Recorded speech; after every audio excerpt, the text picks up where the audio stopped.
Hello and welcome, everybody. So, my name is Steven, and this is the show where we bring together HR experts to break down some of the most fundamental topics in the HR world. So, I have joining me today some amazing guests. Here they all are. Say hello, guests. I'm going to go ahead and intro them real quick. So we have with us Shruti Chowdhury, who is a senior manager, senior HR business partner at BlueStack and now .tv. We have Millie Crispin, who's the founder and consultant at Marathon Management, and we have Tatiana, head of talent and offer of talent to win, a manager's guide for attracting, interviewing top talent. And finally, we have Jessica, executive coach, consultant, and fractional COO. So, what a great group we have. Let's just jump right in. And I actually want to start our conversation on job offer negotiations kind of from a mile away here. So I'd love your thoughts on this. Because the job offer negotiation, it's like a high stress, high stakes, and probably really nerve wracking for a lot of these HR professionals. What do you do beforehand so that you don't even get to the negotiation phase? That it's an enthusiastic yes right when you extend the offer. And Tatiana, I'd love if you could start us off on this question. Yeah, sure. I am of the viewpoint that I'd love to avoid negotiations as much as possible because I honestly think that no one really feels good about it. No one looks forward to it, and frankly, there's a lot of advice to candidates to kind of like ask for more upfront, and then even if you like kind of land in the middle, like you get like some cushion in there, so you'll still feel really good. And I'm like, well, like that like that's such a like game that we're playing. So I'm of the viewpoint that we should not negotiate and we should have a very transparent process up front. And there's kind of like three things that I really try to encourage hiring managers to do, and also candidates, right? So you want to know the market. You want to know what the role is worth, and so forth, and comparing apples to apples, right? Like a chief HR officer at a credit union is not going to get paid the same amount as a chief HR officer at a large global bank, right? So you want to start comparing apples to apples and know the market. And then do internal research for equity, right? So what are similar roles if there are not a direct peer? Like what are some similar roles that you can compare to for internal equity? And then lastly is I always kind of talk about always be connecting about potential offers. Sometimes we wait all the way till the end to start talking about compensation. And then that's where all this anxiety, Stephen, like you were talking about, comes out right at the end, right? And then, oh my gosh, can you imagine if all of a sudden it's like 50% less than what you were anticipating? Then you wasted all this time, right? So I say always be connecting. Is this elephant in the room that like no one wants to poke, but the person who does, who actually addresses it first, gets to control the conversation the most. So as a internal HR or hiring manager, you have this amazing, obligation almost to really bring it up front and do it early and do it all the time. See if anything changes with the candidate's expectations, again, rather than waiting all the way till the end. So that's kind of like my quick spiel, but there's obviously a whole lot more that we can peel the onion on. I love it. Jessica or Shruti, would either of you, have something to add there? I see Millie unmuting herself as well. So there's something good coming. Yeah, so according to me, I think the first interaction that you have with the candidate, that is essentially the most important impression setting stage, wherein even the candidate sort of if you conduct that well, it's a psychological contract that you're creating from then on. And it's an opportunity for you not just to land this person, but even if, sometimes things don't work out, but the candidate is happy throughout the hiring process, they do share referrals, which may be very, very which may navigate a whole new dimension to your talent and recruitment strategy, right? Of course, we do ask employees for referrals, but when you actually have candidates sharing referrals just because they were not able to, owing to whatever reasons, land that job, you get another influx of pipeline of profiles. Having said that, I feel that recruiters should not. I mean, with all due respect to Tatiana, I feel that negotiation is a very fearful word that people, have that impression of. But just because things didn't, sometimes people, situations change. Employees, candidates do come back with a different number later, and at that time, HR or recruiters should not feel bogged down that, oh, what do I do now? You just have to bring the bring that whole point of still keeping that person engaged, not just with a higher salary proposition, but also talk about the benefits, the intangibles that come with the role, really. So even if somebody's in your budget range, when you're gauging their interest initially, I would still recommend that you tell them about the benefits, because they may be interviewing other places. So the best strategy is to give put your best forward always to the candidate, and be transparent, as Tatiana very rightly put. Yeah. Thanks, Shruti. And I think you're covering a lot of points that will go into more detail later in the conversation. I love that. We'll get more into those later. And let's come back to that one question though, around, is there anything else tactically that you would recommend to just make sure that the negotiation phase is as not as painful as it needs, like is the least amount of pain as possible, and maybe doesn't need to have it? Millie, what are your thoughts on that? Yeah, first of all, I love the idea of a psychological contract, Shruti. That was fabulous, because it's so true. That's the first step to relationship building. And whether or not this person gets hired today, they could get hired a year from now. And equally as importantly, they likely have friends who may be wonderful fits, but for sure, they'll all be talking about you. So you get to control that narrative. So tactical thing that our internal recruiters can be doing along the way is really something that is part of agile HR. You've probably heard that a lot relative to process improvement and continuous improvement. But at each touch point along the way, it's an opportunity to make sure you really fully understand exactly what that candidate wants.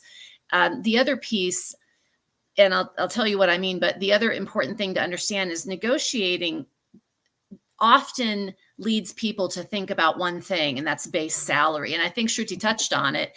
It's not just about base salary. It's about these other 85 things or 8 things or somewhere in between. But the only things that matter are what matters to the candidate. So the question for the internal recruiter is, do you know what matters to the candidate? Maybe what matters the most to the candidate is that location, when they do have to go in, is right next to their mother-in-law's house who handles their childcare. You never know. So what kinds of conversations are you having to create that psychological contract to make it stickier? What kinds of questions are you asking to understand 360? What does this candidate want out of this role? Not just the tactical performing of the role, but what's important to their lifestyle and who they are outside of work, because that person comes to work too. So the more you can understand those kinds of things through a really good intake or discovery or whatever you call it, I think that will help fend off all this negotiation stuff at the very end. Yeah, I think that's really powerful. And we'll talk a little bit more about like those creative benefits and things that we can work into deals to close with them. But before we go there, I want to just kind of put a fine point on this conversation of, how do we avoid negotiating? How do we make sure there's alignment before the offer gets sent? And Jessica, I'd love to bring you in on this one. let's say you've done everything you can, and at the end of the day, the candidate comes back and does try to negotiate, even though you've really felt the offer was fair. Is that a red flag to you at all? That this is somebody who maybe only cares about money or is just trying to penny pinch, right? Do you see that has any bearing on their future performance as an employee of the company? It's hard to give a direct answer because it's all, there's nuance, but to me, no, it's not a red flag. This is the absolute opportunity to have a discussion and a dialogue around, like Millie said, what's important to the individual. So assuming that somewhere along the line, you have made clear the compensation range or expectations, and that you have had these multiple touch points where you have clarified that. If someone comes to kind of negotiate, I've had this happen many, many times where they're just on the fence, and this is the thing that is really important to them. And they, even if they're fine with like accepting something other than what they're trying to negotiate, what's important to them is actually communicating that. So no, it's not a red flag. To me, this is the last opportunity to make a mutual fit and to ensure both parties are happy, the company and the candidate or employee. And as an HR professional, it's really our job to sit back and listen and make sure that that's going to happen. So yeah, I think just asking the right questions and listening to what they're proposing is just information gathering. Yeah. I like the way you phrase that too. It's like, this is the opportunity to have that conversation, and it's scheduled. Like, let's talk about compensation and make sure you're happy and such. So love that. Let's keep going forward. So tell me a little bit about, like, okay, you're getting ready to negotiate, or you expect that a negotiation will soon happen. What's kind of like your mindset going into that? And a little bit of context for this question, because I've heard before that, your goal in a negotiation is not always to 100% close and like get them to sign, right? But I'd love to hear all your thoughts on this. Tatiana, would you mind starting us off on the conversation? Then maybe we can move to Shruti. Yeah, so in terms of mindset, I would 100% agree with what Jessica was kind of talking about, of just listening and ensuring mutual fit. Again, hopefully it doesn't happen all the way at the end. Hopefully we're doing this throughout the process, starting from the very initial conversation to ensure mutual fit. But that dialogue should continue forward, right? So that way, when you are actually, extending potentially like initial verbal offer or so forth, it shouldn't be very scary, because almost everything should be already on the table.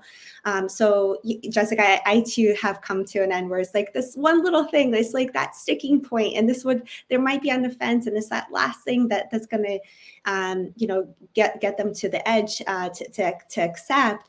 And if we have built a relationship with them throughout the process, then we're aware of it the entire time. So a lot of times I actually bring it up front, like, look, like, I know you've shared with me that this is something that's really important to you. We've talked about it. I've tried to gather feedback from stakeholders. Here's where we stand. Let's talk about this. The big thing up front, the big thing that's going to get you to consider this offer up front, rather than waiting till I tell you about, here's the salary, here's the title, and so forth. But here's that one thing that you and I both know you're waiting for me to bring it up. So I try to bring it up front and let them know, like, hey, my idea here is to ensure that, that there's a mutual fit, short term and long term. So let's just have a dialogue. Shruti, would you have anything to add to that on just? Yeah. Yeah. So also, when you're negotiating an offer, so we have to look at this from the global standpoint also.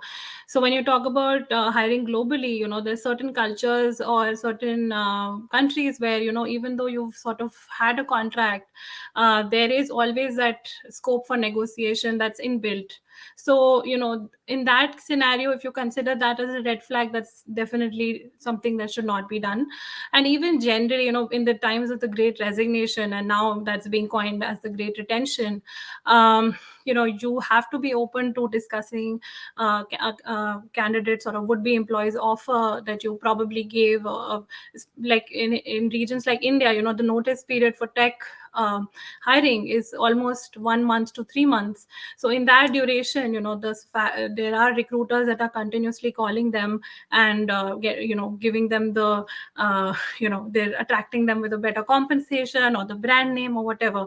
So in these markets, you've got to be negotiable in terms of trying to understand, sometimes also to go back and research whether there has actually been a strategic shift in the compensation range, which has happened, I think, in the past 1 year in the IT industry.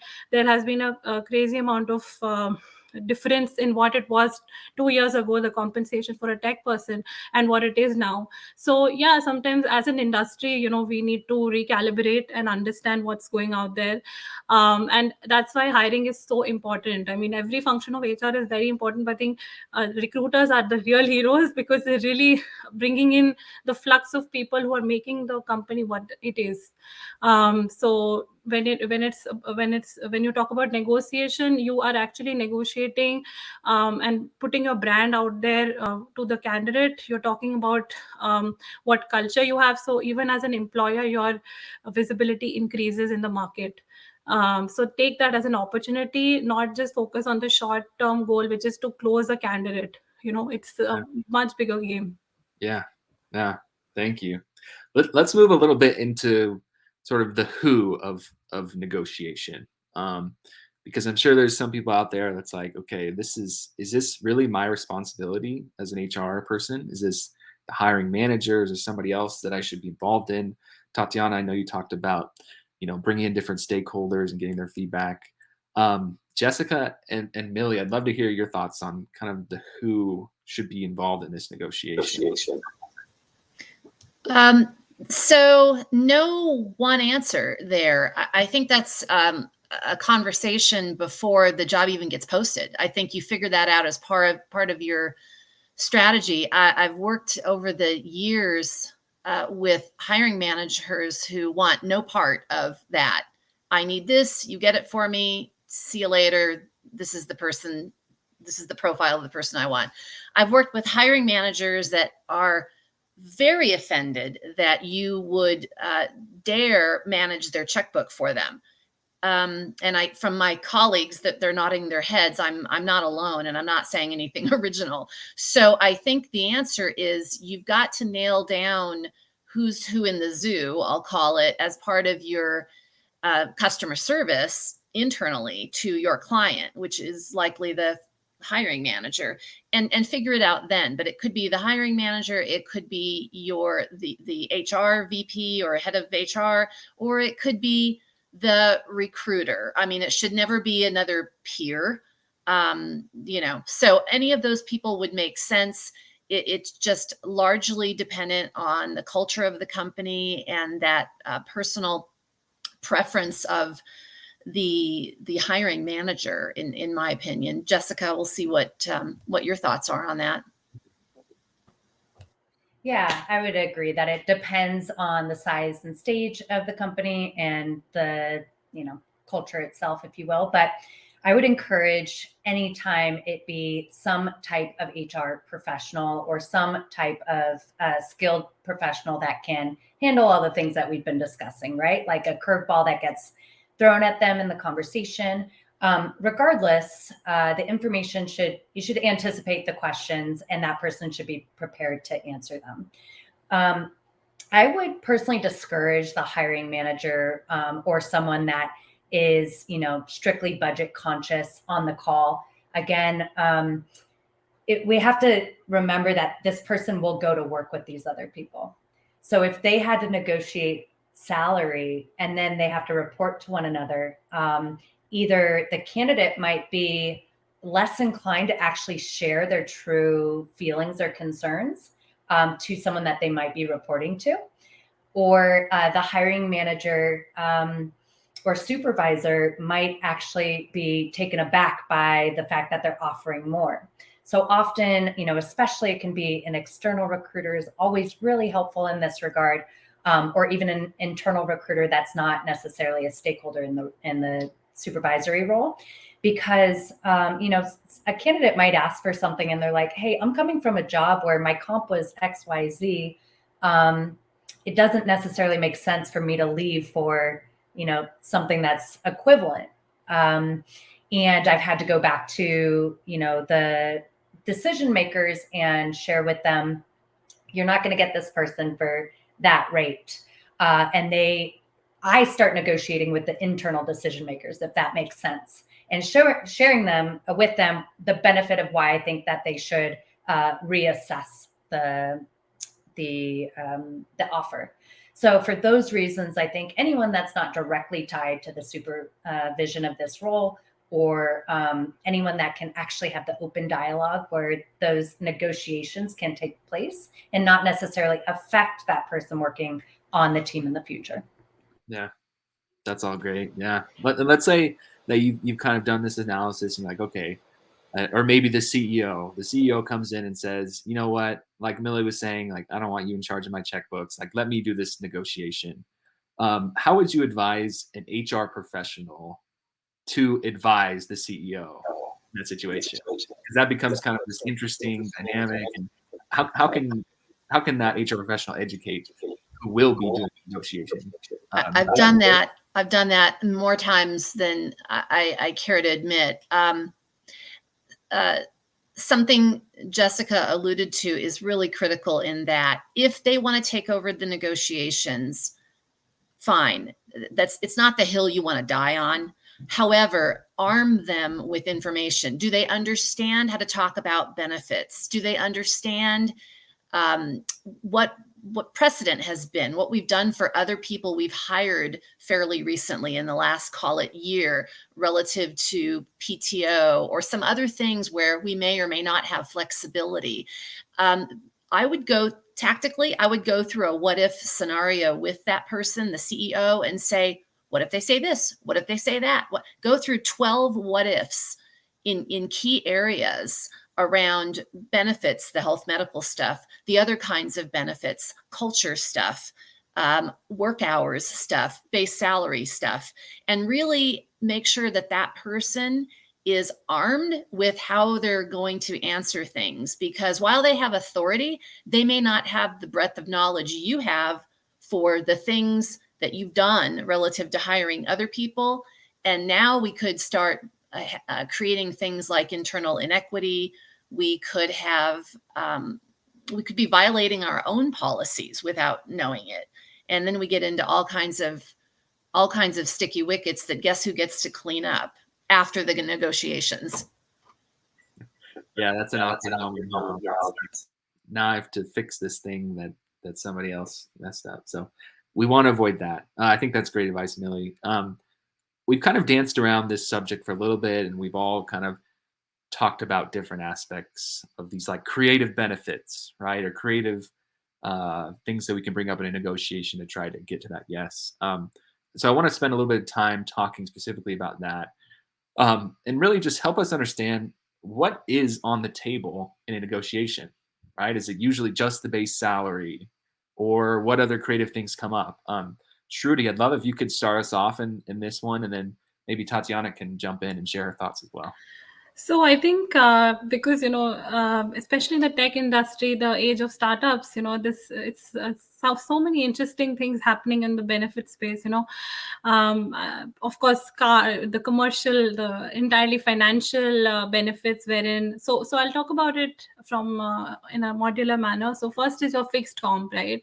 Then comes your variable compensation, and when variable, then you have your recurring bonus or incentives based on meeting targets.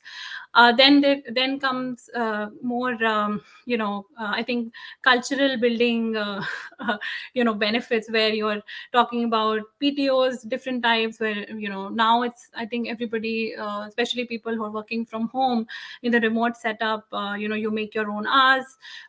Leaves are unlimited. There's all kinds of reimbursements for working from home, for internet, even for date night.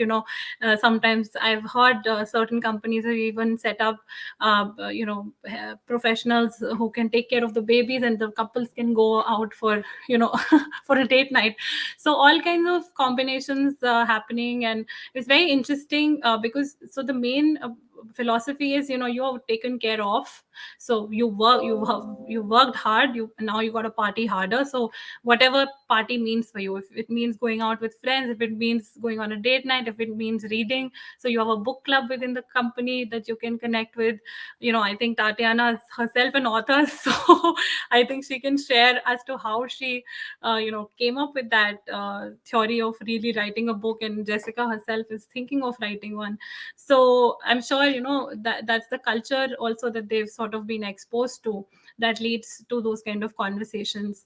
So if you Google it, it's crazy amount of ideas that's out there. Personally, I've seen that it's essentially the cultural aspect that you want to build on, understand what your employees need, and or what your candidate market needs, or what are the competitors doing, and accordingly strategize to your scope and create that policy in terms of benefit, healthcare, or it's a lot.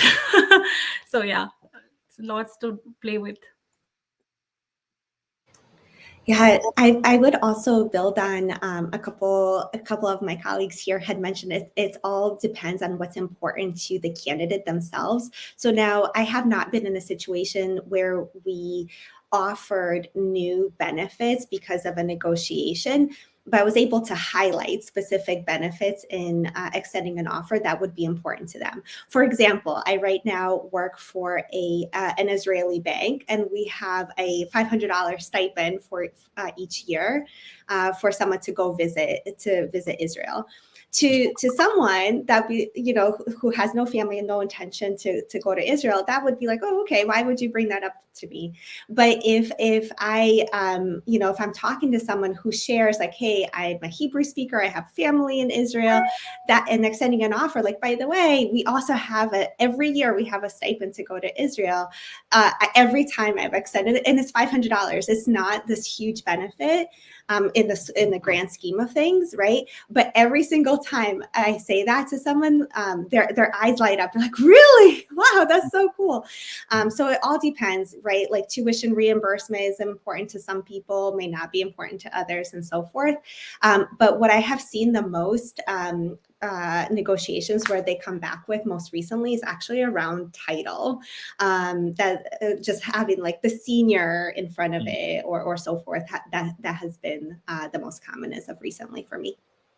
Yeah, that's awesome. And I love, just the focus on making sure you understand the candidate, and as Shruti said, help them party hard in their particular partying fashion, right? I want to, Tatiana, you said something interesting that I want to just dive into a little bit more on. You said you usually don't come up with new benefits specifically to satisfy a candidate who's kind of like on the fence. If you have anything else you'd like to add on that, I'd love to hear about it. And I'd love to hear everyone else's experience too. Is that, do you agree with that, or do you find yourself trying to find some weird benefit to throw at them that only they'll get, right? I will also add, one of the things that has really been really helpful, and I have seen a huge increase in interest on highlighting this benefit when it's relevant, is around new moms, right? So, maternity leave, each company could be very different of what they offer. Ours happens to be very rich, so it's really great in highlighting that. But we actually go beyond that. We also offer Fitbin boxes for the new baby, or mom boxes for the new mom. We also offer coaching for moms to transition back to work and so forth. So when I talk about that to someone who's willing, who has shared that and volunteered that information to me. I recently was interviewing someone who was 8 months pregnant. She's like, okay, I'll hobble over. I am 8 months pregnant. I'm like, oh, great. Let me tell you about these awesome, benefits that we offer. And it's going to be part of that. So obviously that's not going to be relevant for each person, but I got to tell you, that's what won her over. She's like, I don't even care what the offer you're going to give me. It's the fact that you offer this amazing benefit that no other company offers. That's going to put me over the edge. So it's so important to know the candidate and what they're looking for. Yeah. It sounds like you're highlighting a benefit that already exists, not necessarily making a new one. Really, go ahead. Yeah, I would not be inclined to make new ones or give certain segments of the population benefits. I would, if I'm going to have a benefit, it's there for everybody to opt in or opt out. But in terms of creative things, I have seen a couple of interesting ones recently that are more in use, and one of them is debt consolidation. I met with a vendor about pre-COVID, so I guess a couple of years ago, and there are vendors out there that cost companies nothing, but they'll come in, they'll have financial literacy courses for their employees, and they'll have debt consolidation opportunities for their employees, because now with tuition expenses being so high, and tuition reimbursement is lovely and delightful, but it's what, $52.50 a year. Well, what's that going to buy you? Like 4 books and a cheeseburger. So anyway, debt consolidation is pretty good, something to look into. It's more popular than you'd think. It's very private, because who wants to say that they need that? So understand that piece of it. The other thing that has come up is in tight talent markets, folks are oftentimes leaving bonuses and incentives behind. So being negotiable and using a sign-on bonus maybe to offset the bonus that they are going to be losing is another thing. And also delaying a start date, as the hiring manager or the recruiter or the HR professional, you want them to come sign on today and come to work tomorrow. 2 weeks is sort of classical, but now a lot of people are wanting to have longer notice periods so that they can take some time to decompress. Mental health issues, that's a whole nother podcast. But being flexible just with a start date can be a benefit, not in the classic use of the term benefit, but can be a benefit. So again, it goes back to figuring out what's important to them and what they need. So those are a couple additional things to play around with. Thanks, Millie. Yeah, I think we've got a bunch of great ideas on the table now. And kind of for this sort of towards the end of our conversation here, I want to end with 3 different scenarios that maybe will have us applying these benefits or thinking outside the box. But and I'd love to just have one of you for each of them. So Jessica, we'll start with you for this first one, and then Shruti and Millie will have you cover number 2 and number 3, just to give people a little bit more examples and ways to think about that. So Jessica, for the first one, let's imagine that you're negotiating and they come back and they ask for an increase that is totally within your range in like the budget that you have, and tell me how you would react to that. Would you just go ahead and say, okay, let's do it? Or do you need to think about it and come back to them? Walk me through that scenario. Yeah. So as an HR professional, if I was given a salary range to make an offer, And my goal was to discover in the call what they're looking for. And they came back with something that was within that range. I would basically say, I think that's within our range.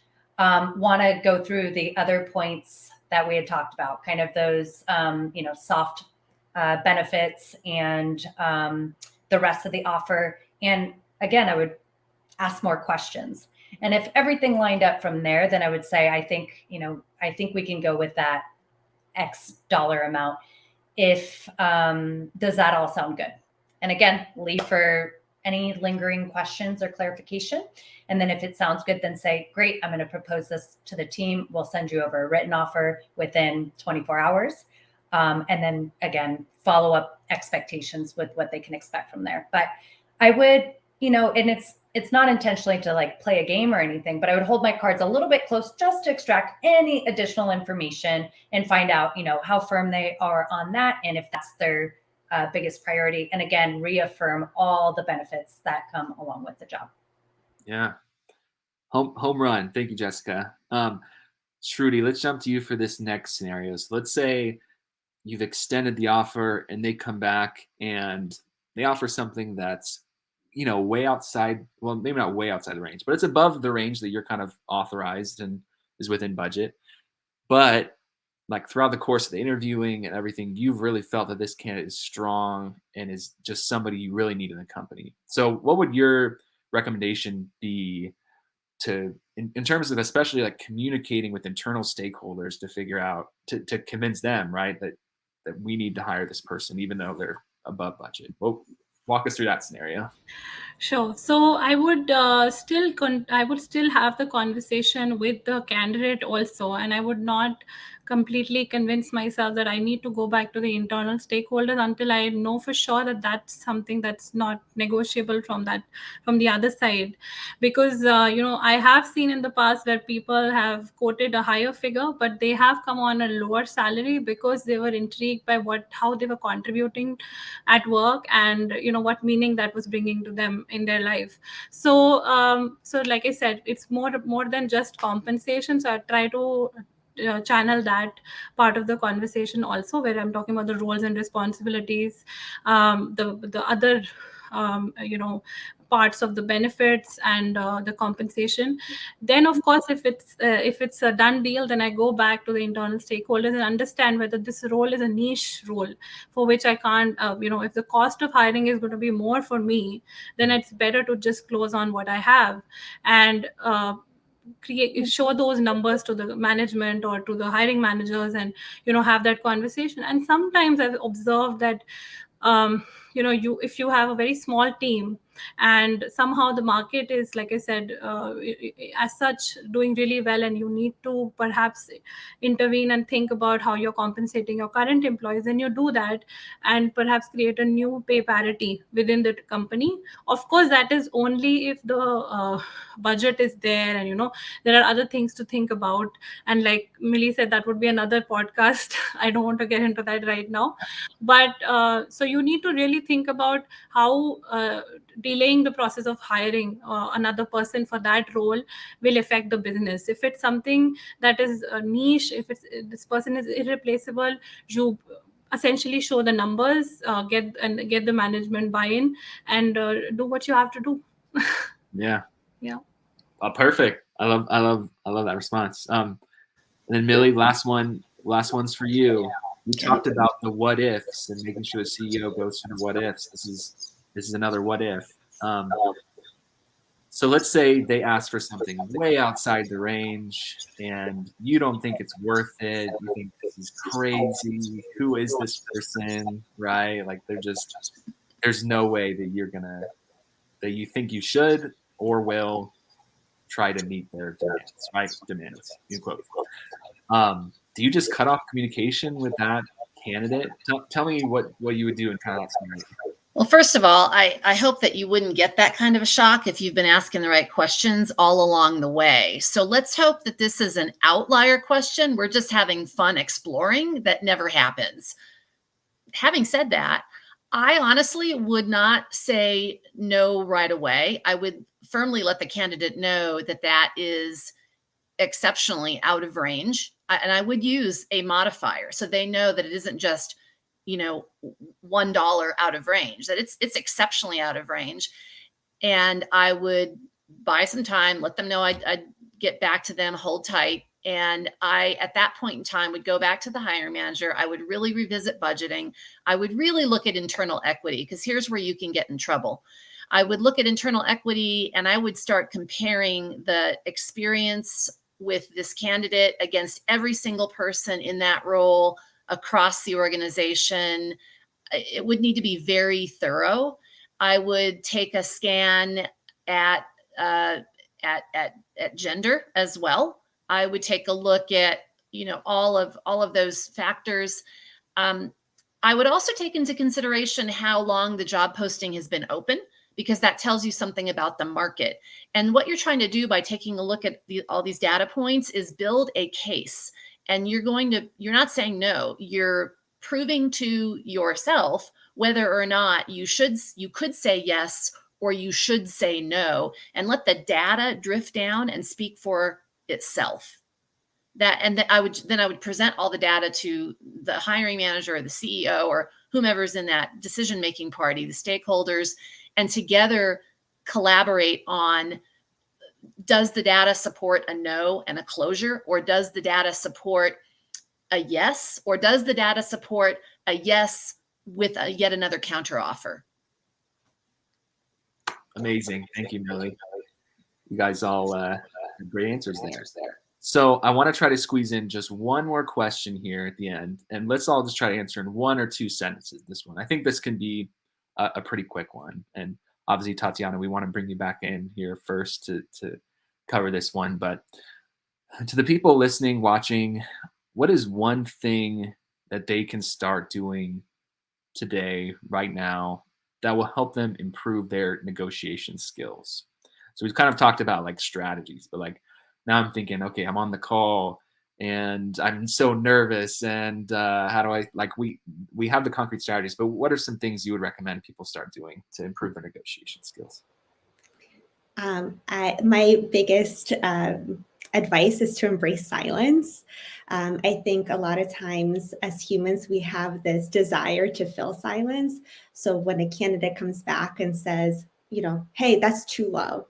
Well, as a recruiter, it's my nature to say like, oh, but let me tell you how awesome this is, right? But there was no question in that, right? Like there was no, be silent. It's okay. Let's see what else that person has to say. Awesome. Thanks, Tatiana. Jessica, what would be your one piece of advice? Well, Tatiana's might be the number one answer. That's really good because a lot of information comes out from there. But I would just say preparation. So Millie had mentioned the what ifs, like kind of going back to a CEO or a hiring manager.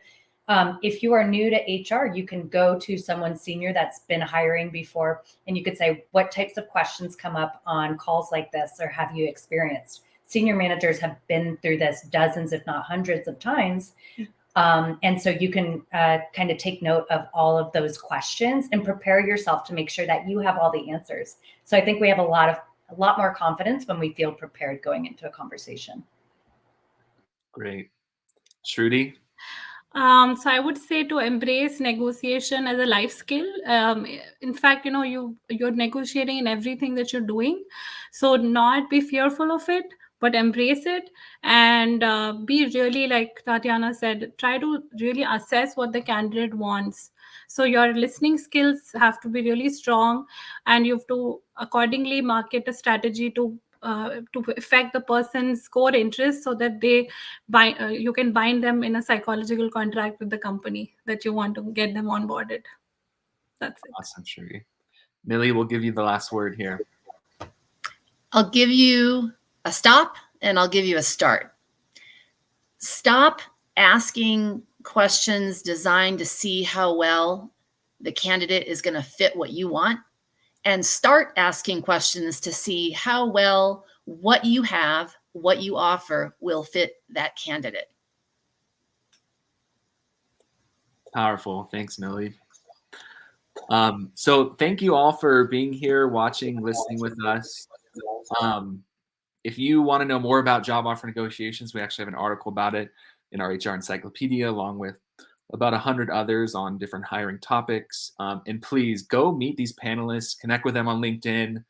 We have their HR Mavericks profiles available for you to check out. You can see all the articles they've written or other contributions they've made to the community. But thank you all so much for being here. This has been an awesome conversation, and we hope you have a great rest of your day. Thank you. Bye. Bye. Thank you so much. Bye-bye.